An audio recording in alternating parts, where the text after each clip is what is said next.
Welcome to GLOBEWATCH with me, Charles Ebune, today from the Radio House of the Federal Republic of Nigeria here in Abuja. Few weeks from now, Nigerians will go to the polls to choose a new president. The context will be between principally incumbent Goodluck Ebele Jonathan and former military leader General Muhammadu Buhari. Nigerians waited the elections for last February 14, but advice from the country's security chiefs to postpone the elections encouraged the Independent Electoral Commission to postpone the elections.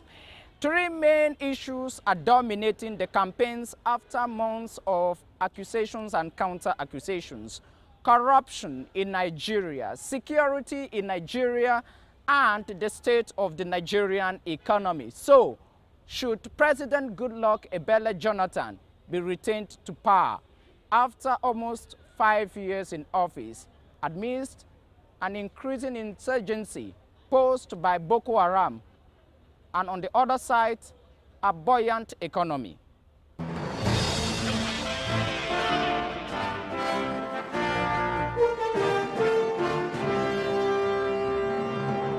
Chief Edem Duke, welcome to GLOBEWATCH. Thank you very much. My official designation is actually the Minister for Tourism, Culture and National Orientation and the Supervising Minister for Information. Thanks very much. President Goodluck Jonathan says of recent that the tide has definitely turned against Boko Haram. Where is the source of that newfound optimism? Well, over the last several months, the military, led by the Commander-in-Chief, have tried to weigh various options to address the issue of insurgency in some parts of northern Nigeria. And it became very obvious that it is not a solely Nigerian issue, because first and foremost, the issue of insurgency is a global phenomenon. And wherever it rears its head, you'd find out that it does not situate its activities within just one location. It's very mobile, and in this case, there is every evidence to show that, it was operating within Nigeria and in some of the neighboring countries around Nigeria. You just said that the military has been recapturing some territories which have been under Boko Haram control. Why has it taken Nigeria over 6 years not to succeed in this domain? And we just waited just 6 weeks to do that. No, that is absolutely inappropriate statement, in the sense that this is a kind of guerrilla warfare that had previously never been known in Nigeria, nor in some parts of our neighboring countries. You must understand the fact that ever since the end of the Nigerian Civil War in 1970, an act of war, an act of brigandage, the kind of insurgency that we saw had never really reared its head. And so our military and intelligence were not quite prepared for the unbelievable dimension of this act of insurgency, the audacity, the ferocity with which it descended upon the country. There was therefore the need, for a completely new security strategy to tackle this insurgency. A completely new military strategy to tackle insurgency, Mr. Minister, you just said. President Goodluck Jonathan recently granted an interview to This Day newspaper, one of the newspapers here in Nigeria, and stated that government underrated the Boko Haram insurgency. Well, that is saying what I have just said in a different way. Why did you people underrate Boko Haram? You have not lessons of terrorism through the 9/11 attacks. No, that is again inappropriate. It's inappropriate for you to compare. Nigeria is not living in an Excuse me. isolated world. You know the stories of Charles.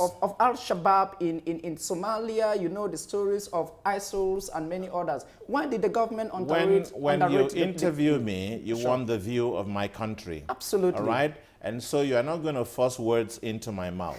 If you want me to be explicit. Go on, now, Mr. the Minister. challenges that are faced by the Western world is completely different from the challenges that we face on the African continent. They may end up as insurgency, but they are using different strategies.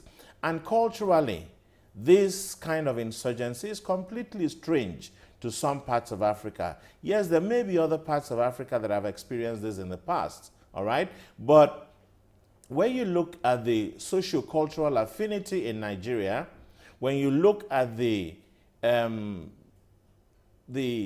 relationships between the various ethnic nationalities and the fact that we have lived to the greatest part in harmony, this was completely unprecedented. Therefore, you would understand why the president said that it took us unawares. But that is not the final story. The final story is that when something takes you unawares, you now have to redefine your reaction. And that is what the government has done. And the government, through the president, said that it is time for us to engage with strategic partners around Nigeria in order to address this insurgency.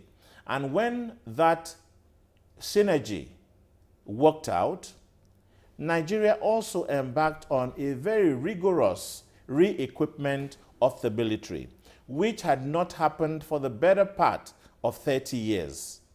Better part of for 30 years. Let's isolate the debate to the northeastern part of Nigeria.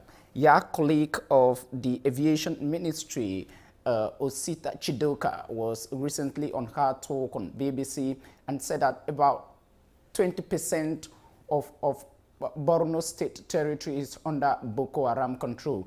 That is not correct. That is what he said. Those are his words. You can find them anywhere. You can that is not correct. You can ask the BBC to give you a copy of that program. I am not going to be bound by what the BBC says. I am saying what to I you, am interested, as Mr. Minister of Information for Nigeria, is that with the recent operations of our military, with the collaboration of the other countries around the Lake Chad. We will talk collaboration in a moment. Will you just we will talk collaboration in a moment. Let me finish. Mr. Minister, I want to know from you. You can see that there has been a relative, impact immediately in clearing the insurgents out of that part of the country.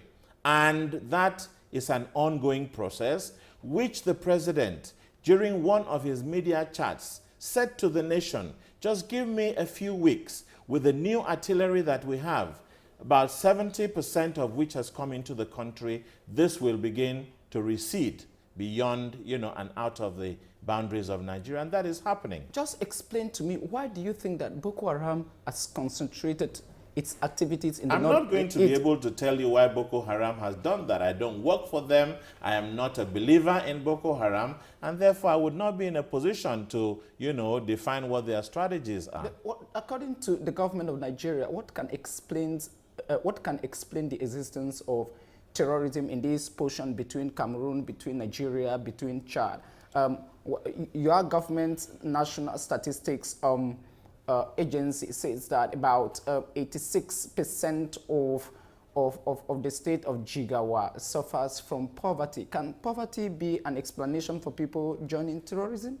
Well, even in the United States of America, even in UK, with the buoyant economies that they are supposed to have, you find that today, one of the greatest challenges that they are facing is that young men and women are living such buoyant economies and getting recruited to fight for insurgent groups around the world. So you cannot directly tie it to that. Every country, especially on the continent of Africa, has challenges. And the government is coming up with the best possible solutions within the confines of, resources available to government. But when people have come out with a philosophy against Western education, that is the driving principle, then it negates every force of reason. And if that is the driving force of this group of people, then you must begin to look at the possible psychological impact in their hearts and minds to have driven them to such extremity.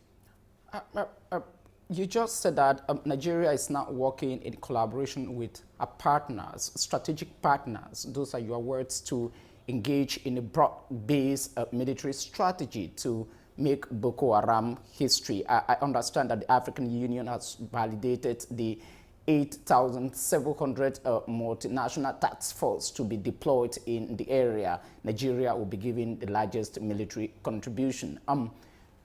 Just paint a picture to me of regional cooperation.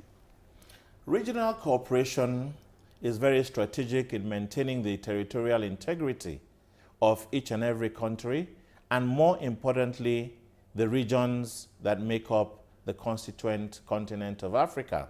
Nigeria has, in the past several decades, been a champion of regional intervention, support, and collaboration in different theaters of endeavor, where there have been unrest, civil unrest, where they have the Democratic Republic yes, of the Congo, Mali, Liberia, and so on and so forth. Even in, campaigns, for independence in several parts of the continent of Africa, Nigeria has, even beyond the borders of Africa, contributed contingents for peacekeeping around the world. Today, we are a non-permanent member of the Security Council, so we have paid our dues to a large extent.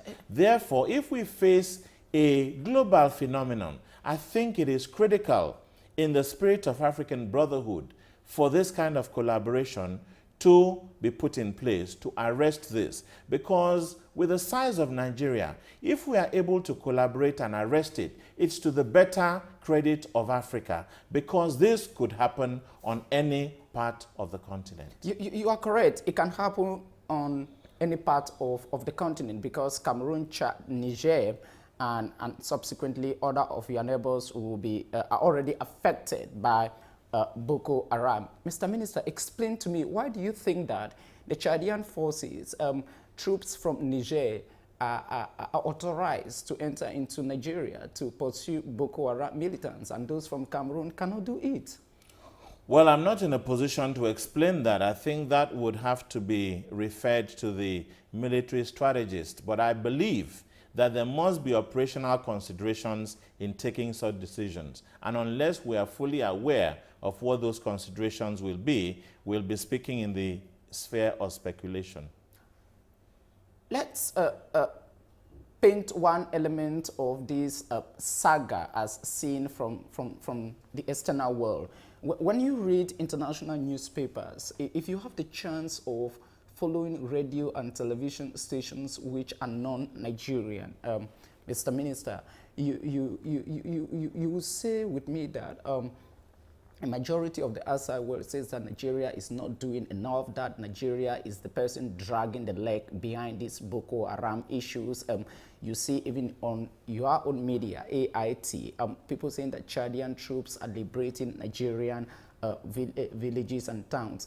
What is Nigeria doing concretely? Because in Cameroon, if Paul Biya is not organizing a diplomatic fora for people to come together to discuss this issue, Idris Deby is sending troops the next morning, and all what we hear is about Chad, Cameroon, and Niger in the external world. Can you give me the Nigerian contribution of it? Well, I think that is a rather warped perception. I am of the view that over the last several decades, there has been a global media conspiracy against Nigeria. And that does not take away from the resilience of Nigeria. Nigeria has no territorial ambition around the sub-region, okay? And if Nigeria, on its own accord, had always risen to the support of its neighbors and even beyond, at this time of our own serious needs. There is absolutely nothing unusual about that. But the perception in the Western media, of course, is driven by ignorance and sheer hypocrisy. And I'll say that on good authority. Let me give you an example. When the president said within 2-3 weeks we're going to begin to see a marked difference in the campaign against Boko Haram, within 2 weeks, you saw an onslaught that was previously unprecedented. And the insurgents were scampering out of their comfort zones, some running into Lake Chad. But never once did you see a camera from any of the cable networks from the rest of the world. Not one footage, not one scroll bar, not one mention. But prior to then, you would see that some of these cable networks will send nocturnal reporters. They will take canoes and paddle on the Lake Chad. They will go into very difficult terrains and interview people nocturnally and pay them to make statements disparaging the government. But when this war began to yield fruitful results for Nigeria and her neighbors, not one mention has ever been made of it in the Western media. But no sooner than Boko Haram pledged allegiance to ISIS, you saw that immediately the Western cable networks began to give prominence to it. And it is a challenge to our own media at home that our narrative cannot be determined and defined by Western media. And I'd like to also implore media on the continent of Africa that Nigeria will not be a puppet in the hands of any Western power.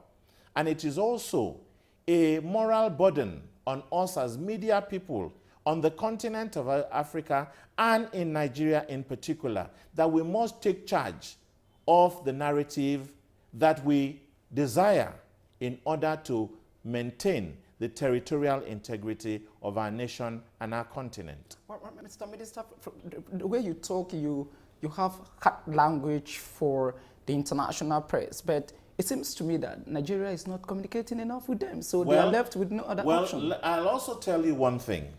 Truth, struck down 1,000 times, will always rise again, because the eternal age of time belongs to truth.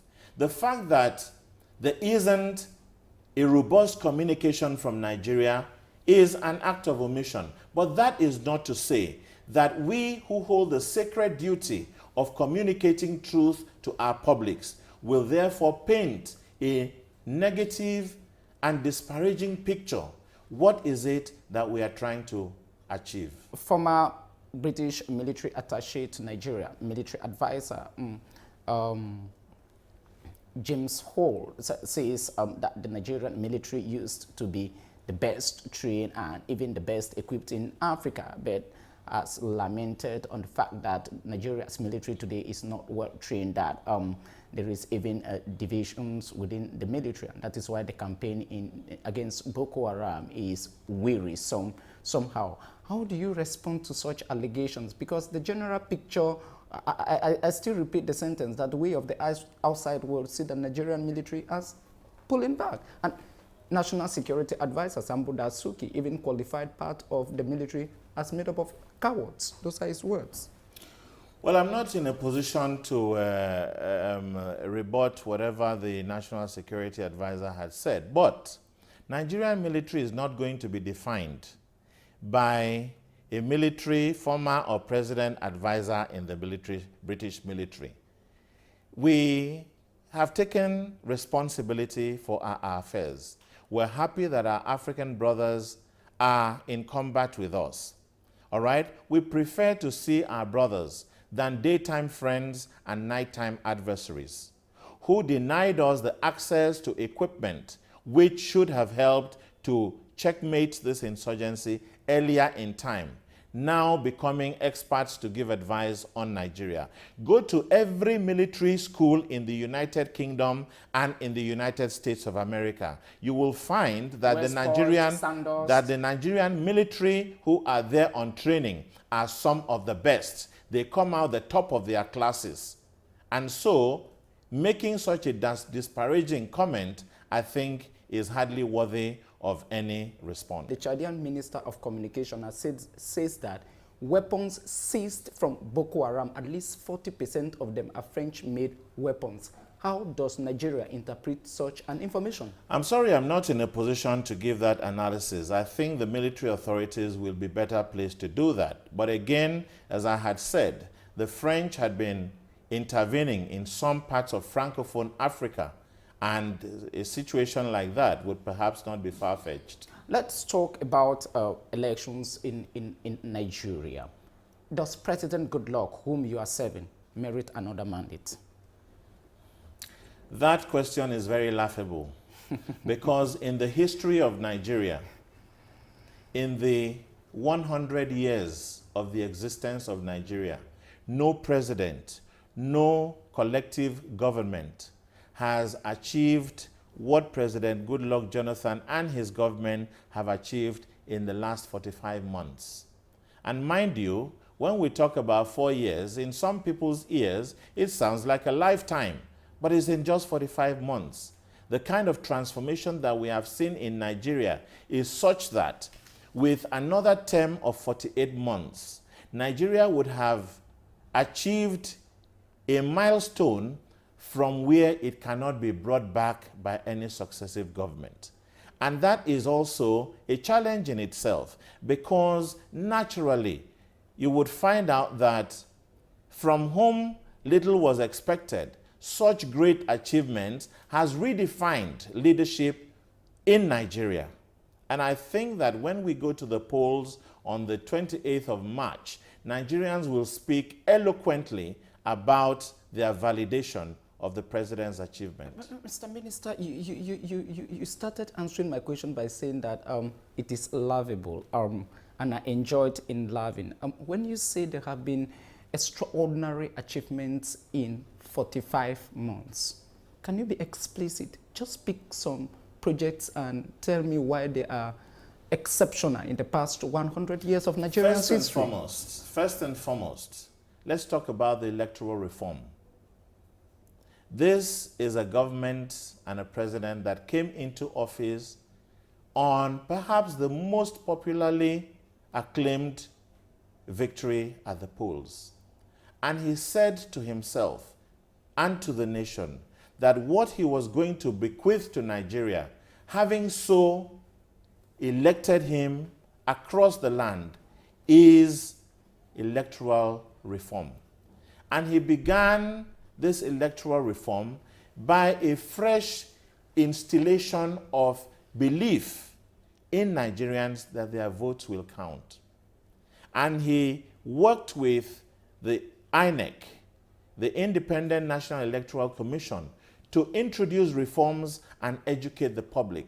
Now, Nigerians that used to be skeptical in the past about elections are now anxious for their votes to count and their voices to be heard. Accepted.